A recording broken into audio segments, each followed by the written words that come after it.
असमय में पति की मृत्यु हो जाना। अच्छा, पति की मृत्यु के बाद भी इसे अपने परिवार वालों ने ही बहुत दुख दिया। जैसे धृतराष्ट्र महाराज खास अपने परिवार के थे, इसके पति के भाई थे, लेकिन राज परिवार कुंती को हमेशा संकट में रखा। संकट ही नहीं, जान से मारने की हमेशा चेष्टा रही इसके पुत्रों के साथ। लेकिन अनेक विपत्तियों से यह बचती गई अपने पुत्रों के साथ, और अंत में आप देख ही रहे कि किस स्थिति पर है। तो पृथा ने भगवान कृष्ण को खूब अच्छी तरह से समझा था, इसलिए भगवान वेदव्यास देव श्रीमद् भागवतम में सबसे प्रथम स्तुति कुंती महारानी के मुख से दे रहे हैं। सबसे पहली स्तुति भागवत, सबसे श्रेष्ठ ग्रंथ है श्रीमद् भागवतम। यह वेद रूपी कल्प वृक्ष का पका हुआ फल है, यह सारांश है समस्त वेदों का। और इस सारांश में श्रीमद् भागवतम में प्रथम स्तुति कुंती महारानी के मुख से दी गई है। श्रीमद् भागवतम में हम लोग पाते हैं एक से एक श्रेष्ठ स्त्रियां जिन्होंने भगवान को कंप्लीटली समझा है, और उनके उद्गार दिए गए हैं भागवत में। जैसे कुंती महारानी, ये माता देवहूति, और सबसे टॉप क्लास के जो भक्त हैं भगवान के, उनमें श्री गोपियां हैं। तो उनके 6 गीत श्रीमद् भागवतम में दिए गए हैं भगवान कृष्ण के विषय में उन्होंने जो गाया है। तो कुंती महारानी के उद्गार बहुत महत्वपूर्ण है। कुंती के प्रति भगवान का व्यवहार क्या था? जैसे अपने मां को, देवकी को प्रणाम करते थे चरण छू करके, और अपने सिर को बिल्कुल सटा करके प्रणाम करते थे माता देवकी को, उसी तरह से अपनी बुआ को भी प्रणाम करते थे। कुंती महारानी को भी वैसे ही प्रणाम करते थे, और वो हमेशा आशीर्वाद देती थी, चिरंजीवी रहो, सुखी रहो। क्योंकि कुंती का जो स्थान है वह देवकी के समान ही था, क्योंकि भगवान के पिता की यह बहन थी, अतः पिता के समान आदर देते थे भगवान, मां के समान आदर देते थे।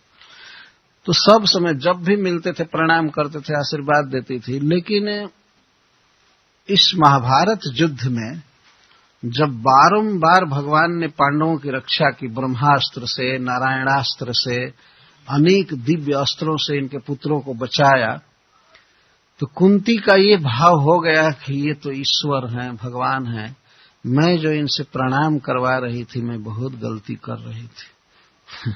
यह ऐश्वर्य भाव मन में भर गया।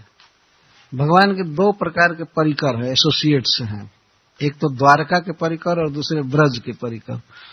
तो ब्रज के जो परिकर हैं उनको चाहे कृष्ण कितना भी ऐश्वर्य दिखावें, वे कृष्ण को ईश्वर नहीं मानते।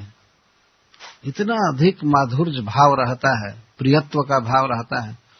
कृष्ण मुख में ब्रह्मांड दिखा दिए माता जसोदा को, लेकिन मां जसोदा मान रही है कि ये कोई सपना है कि भ्रम है, क्या है, ये क्या देख रही हूं। और वो भगवान नारायण को प्रणाम करने लगे कि हे भगवान, हमारे बेटा के मुंह में ये सब क्या कचड़ा भरा पड़ा है। आप कृपा कीजिए, हमारे बच्चे को स्वस्थ कीजिए, ये कीजिए।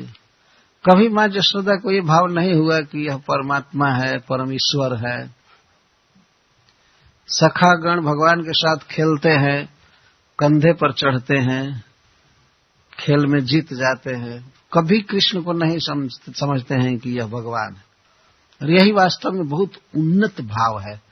श्री कृष्ण को अपने समान है, अपने से हीन समझना है, प्रेम करना है। और श्री गोपियों का तो कहना ही नहीं, वे तो कृष्ण को कहते तुम धूर्त हो, तुम छलिया हो, कपटी हो।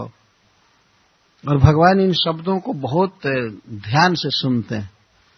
एक तरफ वेद से उनकी स्तुति की जाती है, गोविंदम आदि पुरुषम तमहम भजामि, लेकिन इसको शायद भगवान उतना प्रेम से नहीं सुनते हैं जितना गोपियों की गाली को पसंद करते हैं, क्योंकि वह प्रेम की भाषा है। अच्छा, द्वारका के जो परिकर हैं इससे थोड़े भिन्न स्वभाव के हैं। वे श्री कृष्ण को अपना सखा मानते हैं, अपना भतीजा मानता है। जैसे कुंती महारानी मानती थी कि हमारा भतीजा है कृष्ण, और बड़ा स्नेह से आशीर्वाद देती थी, योगक्षेम की चिंता करती थी। अर्जुन कृष्ण को अपना मित्र मानते हैं, सब मानते हैं, लेकिन अर्जुन ने जब विराट रूप देखा कृष्ण का तो वे थरथर कांपने लगे। ये गीता में कथा है। स्वयं ही रिक्वेस्ट किए भगवान से, मैं आपका वो विश्व रूप देखना चाहता हूं, कैसे आप जगत की सृष्टि करते हैं, कैसे चलाते हैं, कैसे प्रलय करते हैं, मैं इसको देखना चाहता हूं। तो भगवान ने कहा ठीक है, मम देहे गुडाकेश जो चन्ने द्रष्टुम इच्छसि, मेरे देह में ही देखो। जब अर्जुन देखे भगवान के उस विराट स्वरूप को तो ये भूल गए कि ये कौन है। आख्या ही मैं को भगवान उग्र रूपो, वे कहते हैं कि आप बताइए इस उग्र रूप वाले आप हैं कौन, हैं कौन? तो भगवान उसी पोज में बोलते हैं, कालोस्मि लोक क्षयकृत प्रवृत्तो, मैं काल हूं और सारे लोक का नाश करने पर प्रवृत्त हूं। रीते त्वाम न भविष्यन्ति सर्वे, तुम अगर नहीं भी लड़ोगे तो ये सब बचने वाले नहीं हैं।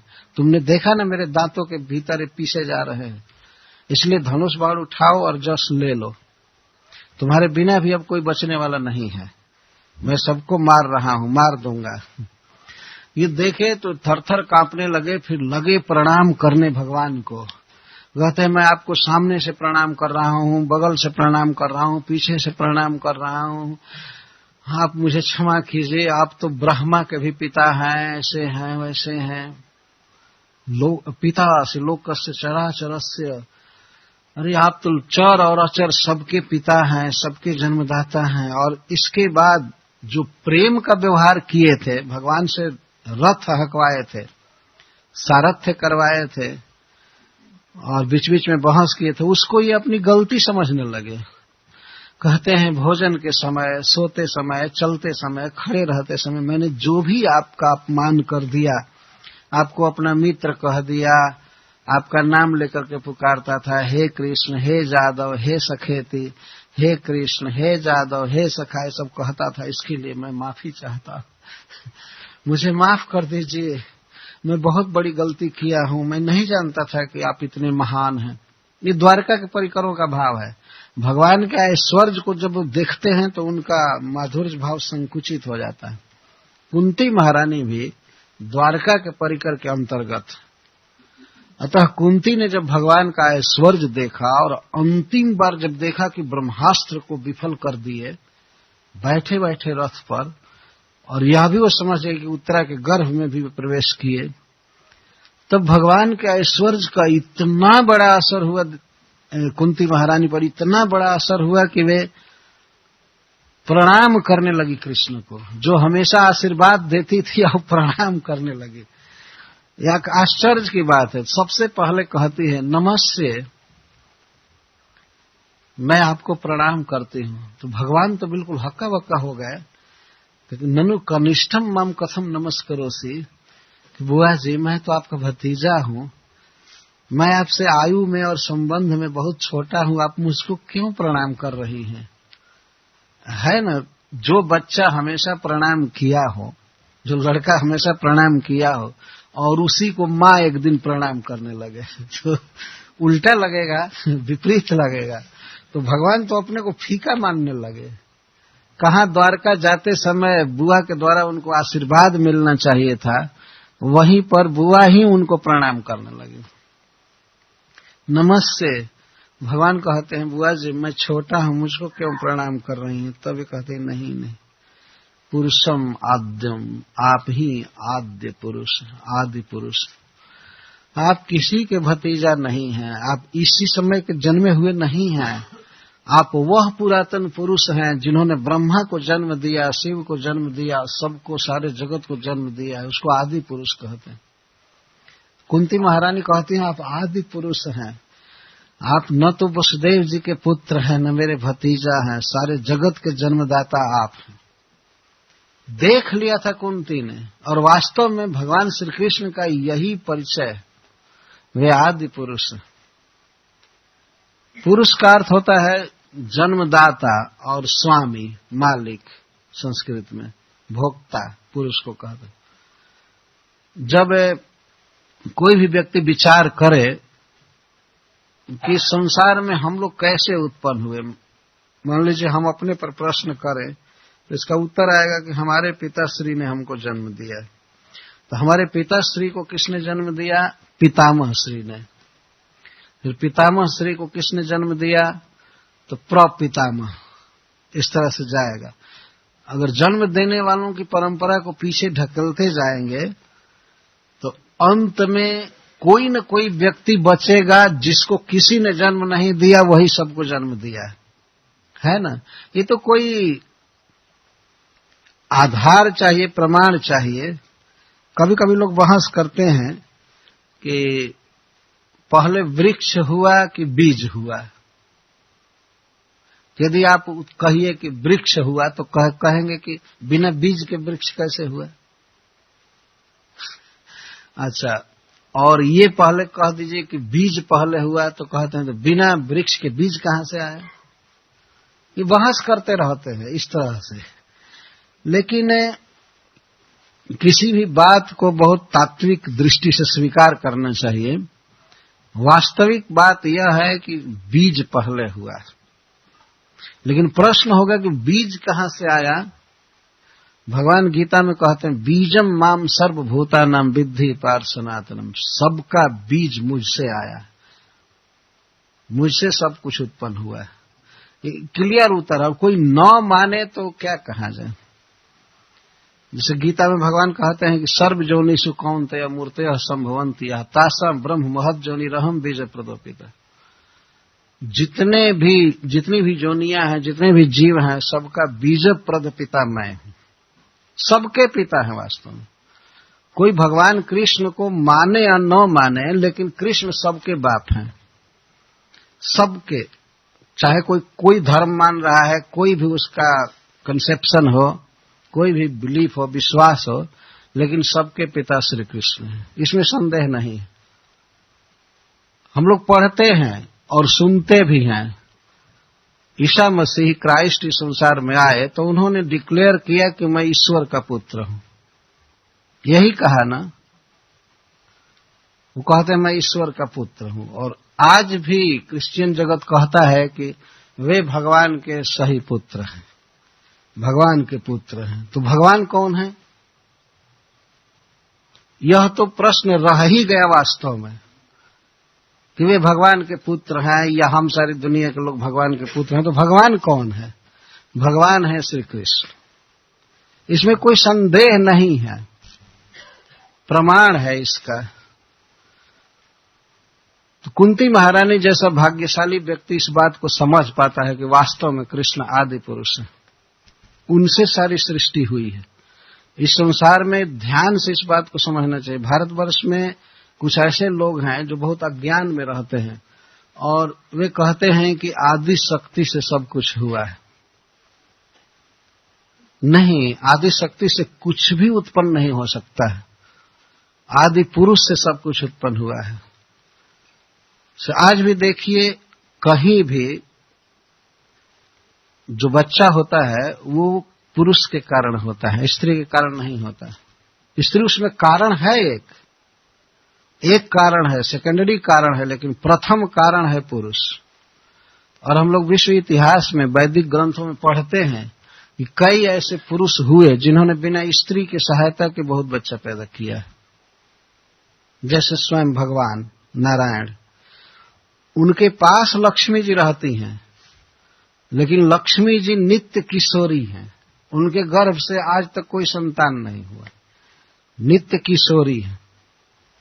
परंतु भगवान के नाभि से कमल उत्पन्न हुआ और कमल से इस विश्व का इंजीनियर, इस विश्व को बनाने वाले ब्रह्मा जी उत्पन्न हो गए। ये भगवान की विशेषता है। और उत्पन्न करने के बाद बच्चे को भगवान ने किसी कोचिंग स्कूल में नहीं भेजा, इसको पढ़ा लिखा दिया जाए। उन्होंने संकल्प किया और बस सारे वेदों का विद्वान हो गया। ये भगवान की विशेषता है।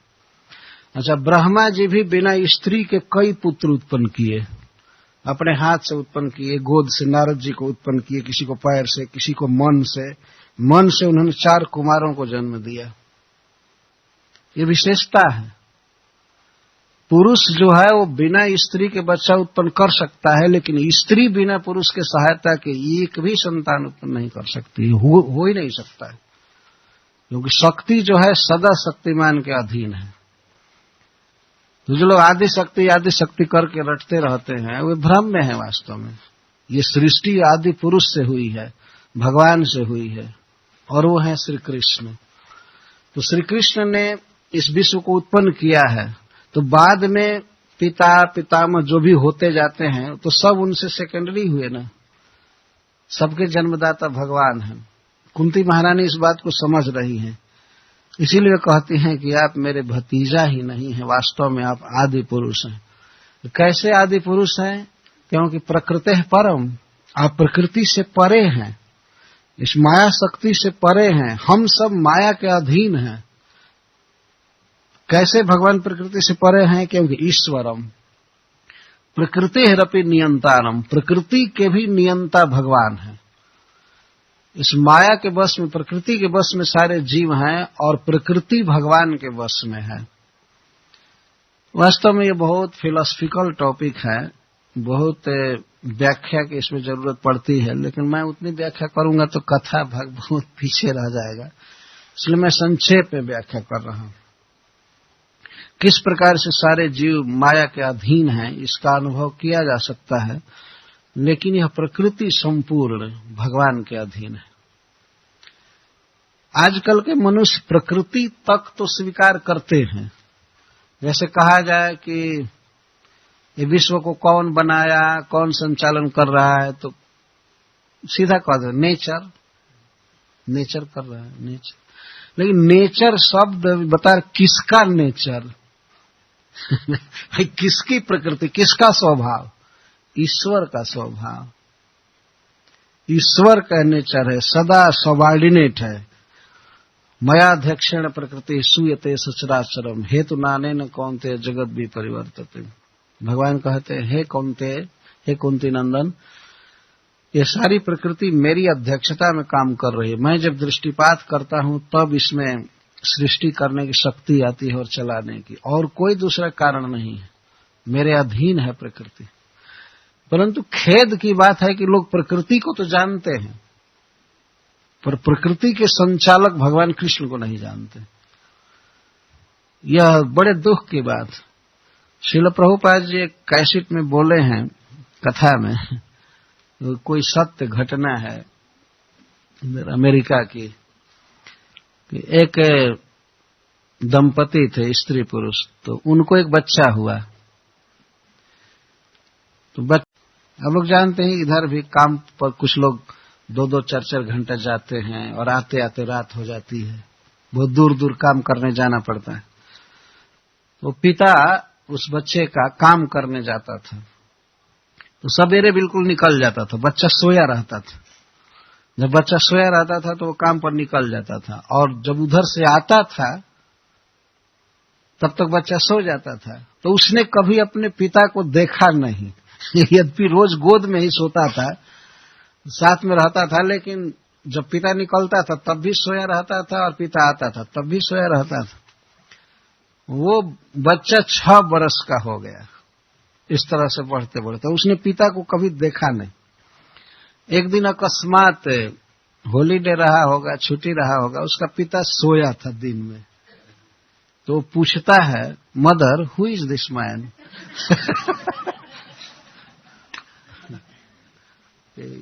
ये कौन है, ये कौन आदमी है, कौन सो रहा है? तो मां ने कहा, ही इज योर फादर। अब तो इस समय कहना होता तो डैडी कहते या डेड कहते, कुछ कहती, तो वो तुम्हारे डैडी है, तो तुम्हारे पिता, वो तुम्हारे, ही इज योर फादर। तो बच्चा पूछता है, what is the meaning of father? Father का क्या माने है? तो मां तो बिल्कुल घबरा गई कि अब क्या बताऊं कि पिता का क्या मतलब है। मां चुप हो गई, बाद में कही कि इनके द्वारा तुम्हारा जन्म हुआ है। इनके द्वारा जन्म हुआ है? मैं तो तुमसे जन्मा हूं ना। वो लगा कहने, मैं तुमसे जन्मा हूं, तुम्हारा दूध पी रहा हूं, मैं तो तुमको जानता हूं, मैं तो इसको जानता नहीं। ठीक है, मान लीजिए कोई बच्चा इसी तरह से हो कि माँ को जाने और पिता को न जाने, खैर ठीक है, माँ का कम से कम आदर कर रहा है, लेकिन कितना बड़ा ज्ञान है। सारी सृष्टि में जो व्यवस्था है वास्तव में परम पुरुष की है, परम पिता की है, हम उनको नहीं जानते हैं। और प्रकृति की गोद में खा रहे हैं, पी रहे हैं, सो रहे हैं, तो हम लोग प्रकृति को जानते हैं, माँ को जानते हैं, लेकिन पिता को नहीं जानते। जबकि माँ कुछ भी नहीं कर पाएगी यदि पिता न सप्लाई करे वस्तुओं की और सारी व्यवस्था न करे, तो माँ क्या कर पाएगी।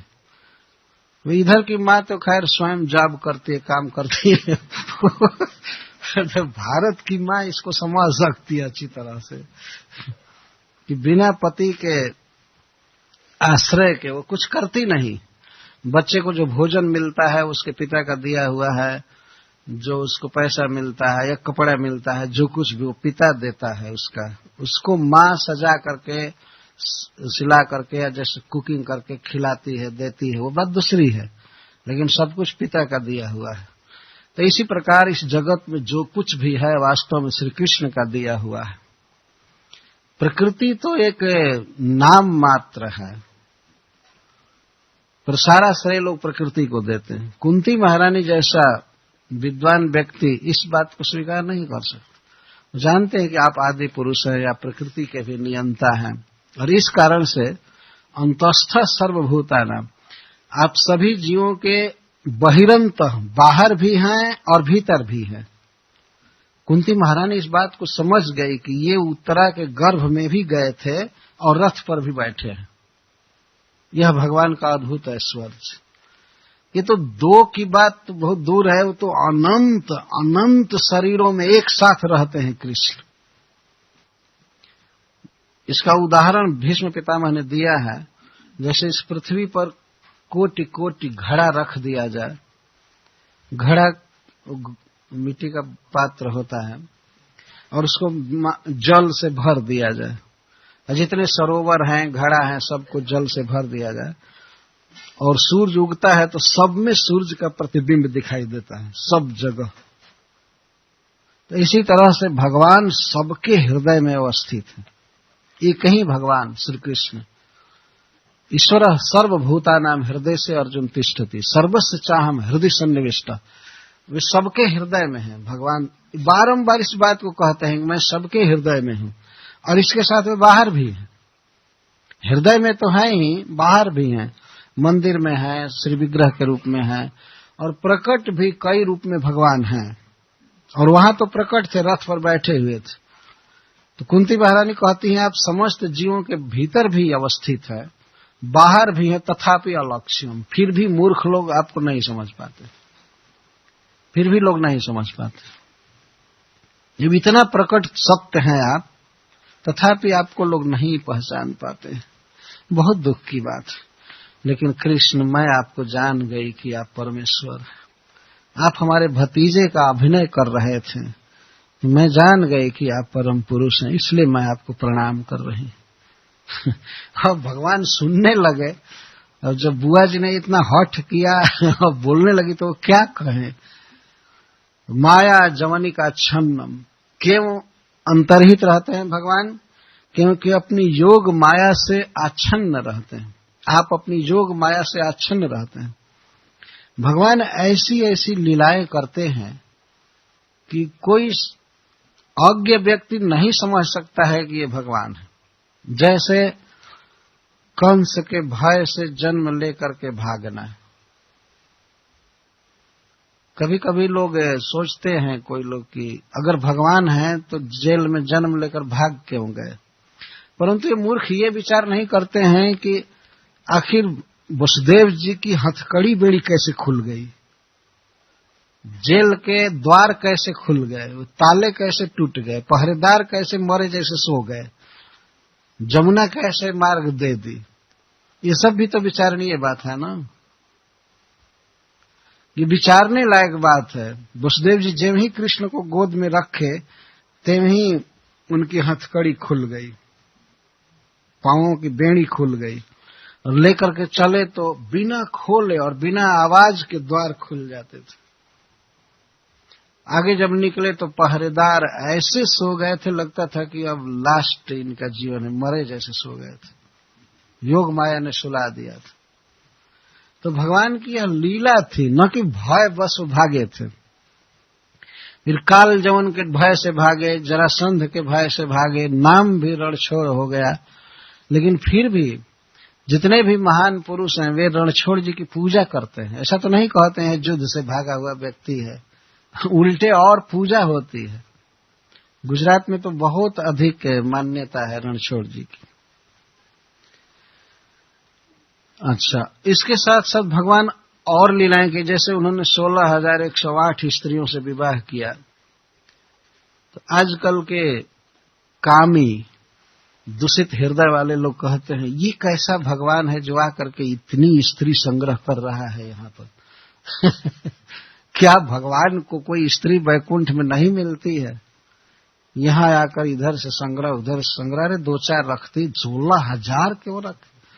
हमसे एक स्त्री ने प्रश्न किया था ह्यूस्टन में, अमेरिका में। मैं प्रथम बार उस नगर में गया था, तो प्रोग्राम हुआ, मैं भगवान की महिमा पर कुछ बोला, तो उस स्त्री ने बाद में प्रश्न किया। उसने प्रश्न किया कि बड़ा कठोर शब्दों में बोली, वो पंजाब की थी इसलिए वो किशन कहती थी, कृष्ण नहीं कहती। ये किशन राधा को क्यों साथ में रखता है? मैं तो बिल्कुल चकित हो गया, ऐसा प्रश्न। मैं कहा क्या बात है, उसे रुक्मिणी को रखना चाहिए ना, रुक्मिणी उसकी विवाहिता पत्नी है, तो राधा को क्यों रखा है? मैं तो कोई इसका उत्तर भी नहीं जानता था। मैं अन्वय ढोने लगा। तो फिर मैं चुप हो गया। तो वो पूछती है आप किशन को भगवान मानते हो? तो मैं कहा कि नहीं, हमारे मानने की आप चिंता क्यों करती है, शास्त्र मानता है, सारे साधु महात्मा ऋषि मुनि सब मानते हैं कृष्ण को भगवान है, हम माने या न माने हमारे मानने का वैल्यू क्या है? तो नहीं नहीं मैं भी मानती हूं। तो जब वो भगवान है तो 16,000 स्त्री क्यों रखा है? वो पूछती है भगवान है तो 16,000 स्त्री क्यों रखा है? तो कुछ प्रश्न ऐसे कर रहे थे कि क्रोध उत्पन्न होने लगा मन में। एक बार जब उसने कहा तो मैं तो चुप रहा। दूसरी बार कहा कि भगवान होकर के और इतना स्त्री क्यों रखा है? तो मैं कह दिया इसमें तुमको कोई दिक्कत है क्या?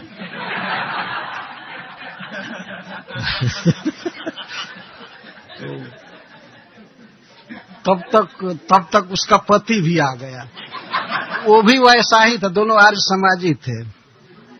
वो भी उसी तरह ब्रह्मा ने बहुत सोच करके दोनों का विवाह कराया था। तो वो कहता है कि दिक्कत क्यों नहीं है? तो पुरुष आकर के बोलने लगा।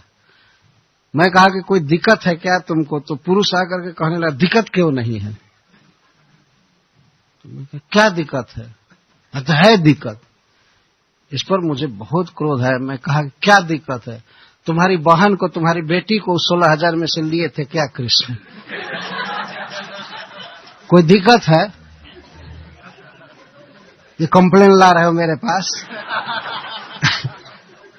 अब तो बात बिल्कुल गर्म हो गई।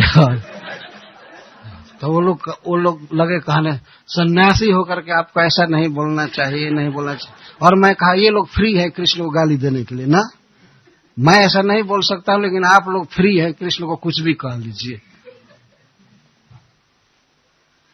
तो मैं कहा इसको क्या दिक्कत है? किसी 2-4 स्त्री का भोजन कपड़ा इसको देना पड़ता है क्या? कि इसके परिवार क्या संबंधी की किसी लड़के को कृष्ण ले लिए जबरदस्ती, क्या किए, क्या दिक्कत है इसको? जब वेदव्यास देव को कोई दिक्कत नहीं है, सुखदेव गोस्वामी बड़े प्रेम से इस कथा को कहते हैं, विवाह की कथा को। नारद जी विवाह की चर्चा देखने गए, गृह चर्चा देखने गए, सारे ऋषि मुनि संत महात्मा भगवान की भूरी भूरी प्रशंसा करते हैं, इसको क्या दिक्कत हो गई? विचारणीय बात। एक व्यक्ति हमसे एक बार प्रश्न किया कि ये क्या भगवान किए कि दूसरे की स्त्रियों के चीर चुरा करके ले गए। मैं पहले तो कहा कि पता है तुमको कि वो दूसरे की स्त्रियां थी, वो तो कुमारिका थी, कन्याएं थी छोटी छोटी उम्र की, और कृष्ण को पति रूप में पाने के लिए कात्यायनी की पूजा कर रही थी। तो उनके वस्त्र को कृष्ण कदम पर लेकर के चढ़ गए। तो कहता ठीक है, क्यों लेकर के चढ़े, क्यों चीर चुराए। तो मैं प्रश्न कर दिया, ठीक है इसको तो रहने दो यहीं। द्रौपदी का वे चीर बढ़ाए थे, इसको जानते हो? तो हाँ, वे कैसे बढ़ा दिए, कैसे बढ़ा दिए? तो कहता है वो इसको मैं नहीं मानता हूं। आप देखिए, जब गोपियों के चीर चुराने की बात आती है तो कहता हाँ ये सत्य है और ये कृष्ण ने गलत काम किया, और द्रौपदी के चीर बढ़ाने की बात आती है तो कहता नहीं ये कोई जरूरी नहीं कि सत्य बात हो। इसको श्रीपाद शंकराचार्य ने अर्ध कुकुट न्याय कहा है। एक ही शास्त्र के एक उक्ति को स्वीकार करना और दूसरे को नहीं स्वीकार करना, ये बहुत बड़ी भारी गलती है। जो कोई व्यक्ति एक उक्ति को छोड़ करके दूसरे को स्वीकार करता है तो कोई भी अर्थ सही नहीं ले पाएगा। जिस ग्रंथ में लिखा गया है कृष्णस्तु भगवान स्वयं, कृष्ण भगवान है, तो भगवान के कर्मों की, भगवान के लीला की आलोचना भगवान समझ के ही करना होगा, न कि हम अपने स्तर पर भगवान को घसीट करके ला करके और उस स्टैंडर्ड से देखेंगे। तो श्रीपाद शंकराचार्य ने एक अर्ध कुकुट न्याय लिखा है। ग्रंथ को मानना है तो पूरा मानो। तो कुकुट का अर्थ होता है मुर्गा।